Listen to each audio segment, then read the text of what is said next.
नमस्कार दोस्तों, मैं आपका दोस्त और होस्ट राजमेला और आप देख रहे हैं द बम्बार्ड की खास साक्षात्कार की श्रृंखला की कड़ी में मैं आप सबका स्वागत करता हूं। इसी कड़ी में आज हमारे साथ जुड़े हैं अस्कर जी अली वार्ड नंबर 37 से, फतेहपुर से। तो चलिए मिलते हैं अस्कर जी से। नमस्कार सर। नमस्कार जी। सर, सबसे पहले तो मैं चाहूंगा कि आप हमारी जनता को अपना परिचय दें। सर, मैं कांग्रेस का पार्षद हूँ 37 से।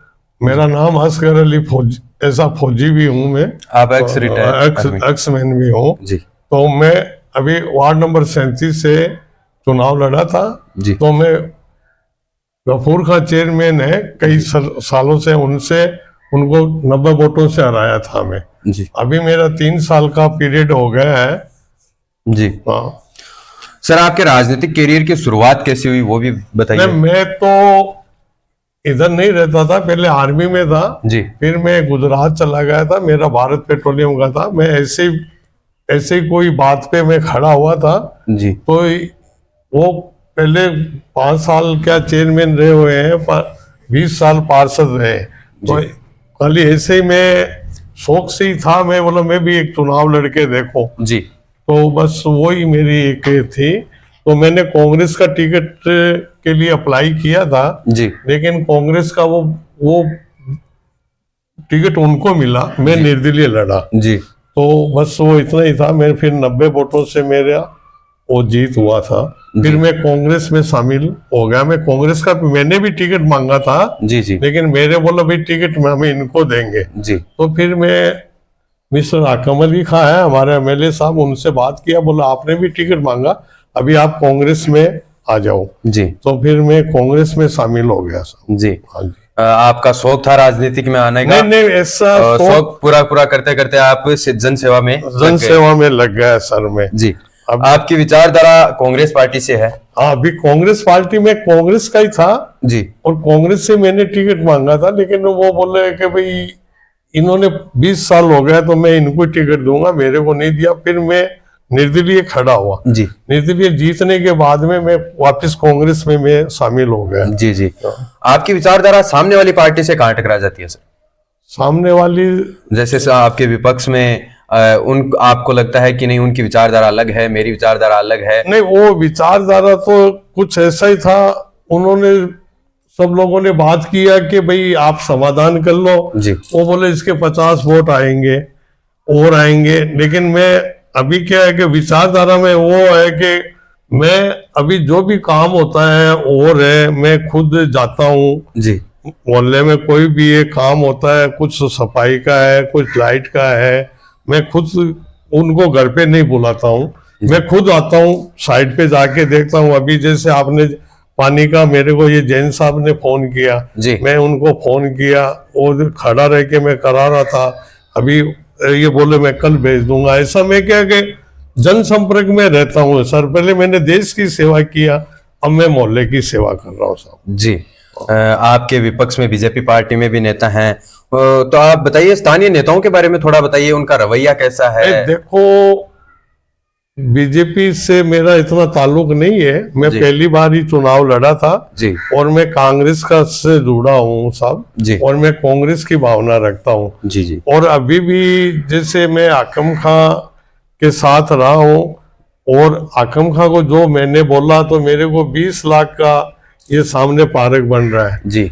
और अभी मेरे को करीबन 1.5 करोड़ का काम 3 साल में दिया है। 12 मेरा रोड का काम, अभी कुछ रोडें हो गई है, कुछ रोड बाकी है, कुछ चल रहा है।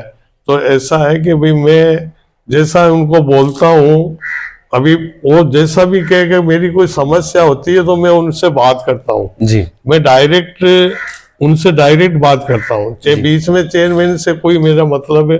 आप डायरेक्ट एमएलए साहब से बात करता हूँ मैं साहब, जो भी है वो मेरे को समस्या होती है, कुछ टाइम लगता है लेकिन वो कार्य पूरा करके देते हैं साहब जी। यह तो आपके वार्ड की बात हो गई। अब आपकी पार्टी के विधायक यहाँ से जीते हैं फतेहपुर से, और पहले भी आकम खां अली ही आके थे। देखो, पहले आकम अली खां भी पहली बार, उनका भाई 3 बार एमएलए बने थे बहरू खां जी। फिर उनको एक बार टिकट दिया गया तो वो जो जीत हासिल की वो बिल्कुल नए थे जी, तो भी उन्होंने फतेहपुर के लिए 1000 करोड़ रुपया पास करा के लेके आए, जी, जो आज तक किसी ने भी नहीं किया। आज तक जब देश आजाद हुआ, पहले एमएलए के 1000 करोड़ रुपया उन्होंने फतेहपुर शहर के लिए, विकास के लिए, शहरों के लिए जो भी है वो लेके आए जी, उन्होंने 2 कॉलेजें बनाई जी, और गांव में क्या कि पानी की समस्या थी, पानी बनाया और शहर से रोडों से कनेक्ट, वो जो भी रोडों की जरूरत थी जहाँ रोड बनाया जी, और नेचर पार्क का काम किया। जी, जी हाँ, स्कूलों में जो भी कमरा बनाया, बाहर गांव में जो उन्होंने जितना काम किया, जी, जी, और काम की बदौलत वो दोबारा के जैसे 3 कुछ भी खड़े हुए हैं, लेकिन बोला हाकम हारेगा, जी, लेकिन हाकम हारा नहीं है। हर गांव में उनको आज कोई गांव में 3 करोड़ है, कोई में कितना है, कोई में, हर गांव में उनको वोट मिला है साहब जी, और वो उनकी सबसे बड़ी वही जीत है। जी, वो क्या है कि ऐसा नहीं है कि एक पक्ष के साथ काम किया, 36 कौम को साथ में लेके चले हो। जी, जहां भी उनको जरूरत पड़ा, स्कूल में कमरा की जरूरत थी, स्कूल में कमरा बनाया। जी हाँ, कोई हॉस्पिटल में कमरा बनाया, कुछ भी है, बोर का जो समस्या थी, पानी का टांकी का कोई समस्या थी, जी, उन्होंने हल किया। और आज तक आकम खान ने जितना ये वाटर बॉक्स से बोर पास किया, आज तक कोई एमएलए ने नहीं किया। हर गांव में कोई भी समस्या, पानी का भराव था, उसका निकासी करा है। फतेहपुर में जहां भी बस स्टैंड है, जी, उधर 8-8 दिन तक पानी भरा रहता था। जी। आज 2 घंटे में, कोई कितना भी बारिश हो, 2 घंटे में खाली कर देते हैं वो लोग। जी, आपने पानी का जिक्र किया, हाँ, तो देखने को मिलता है कि फतेहपुर में जो वो बावड़ी गेट और वो जो इलाका है, हाँ, वहां पर पानी भराव की समस्या बारिश के समय बहुत ज्यादा होती है। नहीं कि अभी जो पहला बस स्टैंड का काम चालू हो गया, जी, अभी कितना भी बारिश हो, जहाँ मेन बस स्टैंड था, जी, उधर 2 घंटे में पानी आपको कुछ भी नहीं मिलेगा। जी, दूसरा ये जो आप बोल रहे हो, बावड़ी गेट सलेमा हॉल है, जी, दूना सलेमा हॉल है, इधर इसका काम वो बारिश की वजह से रुक गया था, इसका भी निकासी हो रहा है। इधर भी पानी का अभी बिल्कुल भी, अगली बार बारिश आएगा जी, तो कुछ भी नहीं रहेगा साहब। और एक उधर पुलिया जो बेसवा रोड जी। है, उधर बहुत बड़ा डैम वो भी बनाया है। तो उधर क्या है कि ये रेलवे का जो एक नाला बोलते हैं जी, जो जी। ऊपर, तो अंडरपास है वो, तो उस उधर भी बड़ा वो प्रोजेक्ट बनाया, पानी खींच के वो भी खाली कर देंगे। जी। तो राजनीतिक सेक्टर में आपका सबसे पसंदीदा चेहरा कौन सा है? नहीं, राजनीतिक में तो देखो साहब, हमारा सबसे बड़ा तो फतेहपुर तहसील का जो ये आकम अली खान जो ने काम किया, जी। ये है। दूसरा मुख्यमंत्री जी है अशोक गहलोत जी। आपके सबसे पसंदीदा व्यक्ति कौन से हैं आपकी पार्टी में, पूरे भारत में? तो देखो, मैं तो अशोक गहलोत जी को पसंद करता हूँ साहब। क्या वजह है? आप वजह क्या है कि जैसे उन्होंने अभी जो ये 25 लाख का चिरंजीव का करा है, गरीब से गरीब है आदमी इलाज नहीं करा सकता है, वो हॉस्पिटल में वो हो जाता है। 10 लाख का उन्होंने बीमा रखा है जी। जैसे पेंसिल का वो उन्होंने, गरीब आदमी है, 750 से 1000 रुपया किया है। दूसरा है कि भाई उन्होंने एक किट का स्कीम लिया, गरीब आदमी के एक महीना का क्या खर्चा निकल जाता है उसमें। जी, जी। नहीं, उन्होंने जो सुविधा बनाई है वो गरीबों के लिए बहुत अच्छा बनाया है जी। पैसे वाले को तो कोई टेंशन नहीं है, लेकिन गरीब आदमियों के लिए क्या है कि लोग हॉस्पिटलों में इलाज के बड़े खलास हो जाते थे, पैसे नहीं होते थे, लेकिन उन्होंने ऐसा स्कीम बनाया कि 25 लाख का कहीं भी जाके आप इलाज करा सकते हो जी। राजस्थान में।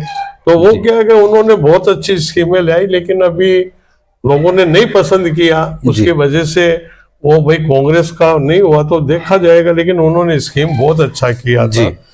हाल ही में जो चुनाव हुए हैं उनमें आपने अपनी पार्टी को जिताने के लिए क्या क्या प्रयास किया, क्या संघर्ष किया? देखो, हमने हमारा मीटिंग किया, हम घर घर जाके सबको समझाया जी। जैसे 7 स्कीम और उन्होंने निकाला था जी।